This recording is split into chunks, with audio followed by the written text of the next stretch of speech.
Copyright disclaimer under Section 107 of the Copyright Act 1976. Allowance is made for fair use for purposes such as criticism, comment, news reporting, scholarship, and research. Fair use is a use permitted by copyright statute that might otherwise be infringing. Nonprofit, educational, or personal use tips the balance in favor of fair use.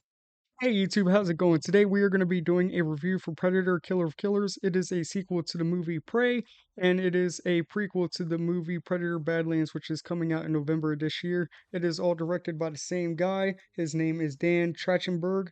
Clearly he loves the franchise as he worked on Prey, he worked on this movie, he worked on Badlands that's coming out later on this year, and is already working on a sequel for Prey 2, possibly a sequel for this. Like, he clearly loves the franchise. So this movie literally came out today, June 6th, on Hulu. So before I get into it, spoiler warnings ahead. But so to basically talk about the plot, we are seeing a Viking warrior, a ninja from feudal Japan, and a World War II pilot and their fights with predators. So it starts off with the Viking, then it goes to the ninja, then it goes to the World War II pilot, and it's basically showing them like in their time periods fighting predator, like fighting a predator and winning through like, you know, super smart means, and it's a whole bunch of blood, action, gore, because like like other people are getting killed, like comrades or enemies or this and that, as the predator's trying to get to them and all that. But even though they win, they're then captured at the end by other predators, because then what happens is after they're all captured, they're then thrown basically into a gladiator style pit where they have to fight each other to see who is like the killer of killers.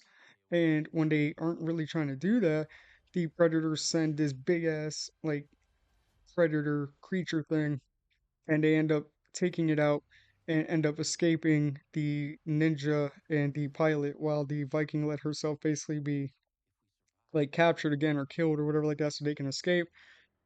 And so that was a pretty good plot. I think that it got a 9 out of 10 in my opinion. It's cool that we got warriors from three different time periods. The action was incredible. The ways how they were figuring out how to beat the predators were really good. So 9 out of 10. For animation art style, 9.5 out of 10 because it was a very good animation style. I liked it. I liked the vibes it gave. I liked the gore, the action, the just everything. Everything was very just good.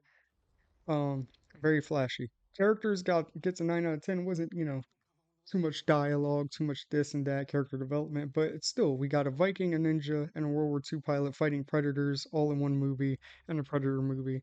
I don't know how much more you want from that. And we also got a tease by basically getting what's her name? The chick from Prey at the end. She was basically in a cryopod, because we see that like in the cryopods that they had the like other people they fought that they've had captured and this and that and stuff like that. So she's there. So that I guess teases Prey 2, or that she's gonna be in Badlands maybe, or maybe in Killer of Killers too, if they're gonna do that. But um yeah. So kills is the last thing I want to cover. That gets a 10 out of 10 just for obvious reasons. If you watch this, you'll see like literally it was gory, it was very creative, how the predator was killing people and how they ended up taking out the predator. So overall, this was a good movie. I give it a 9 out of 10. It was like an hour and 30 minutes, so it wasn't that long. I watched it while I was at work, basically.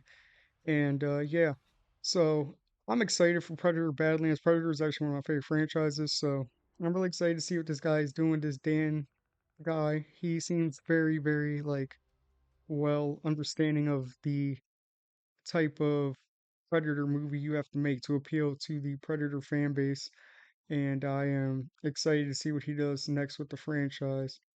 So, obviously, hopefully, you guys take my review, you enjoy it and understand, and use that to, watch it and see if you like the movie yourself. Also, if you do, leave a like, a comment, subscribe, click the notification bell to see more reviews and other YouTube content that I make. Also put in the comments like what's your favorite Predator movie, favorite kill from any of the Predator movies, favorite Predator like from any of the movies, and yeah, just talk about anything in there. And yeah, thank you guys. I appreciate you guys for always supporting, and I'll see you guys when I see you guys. Peace.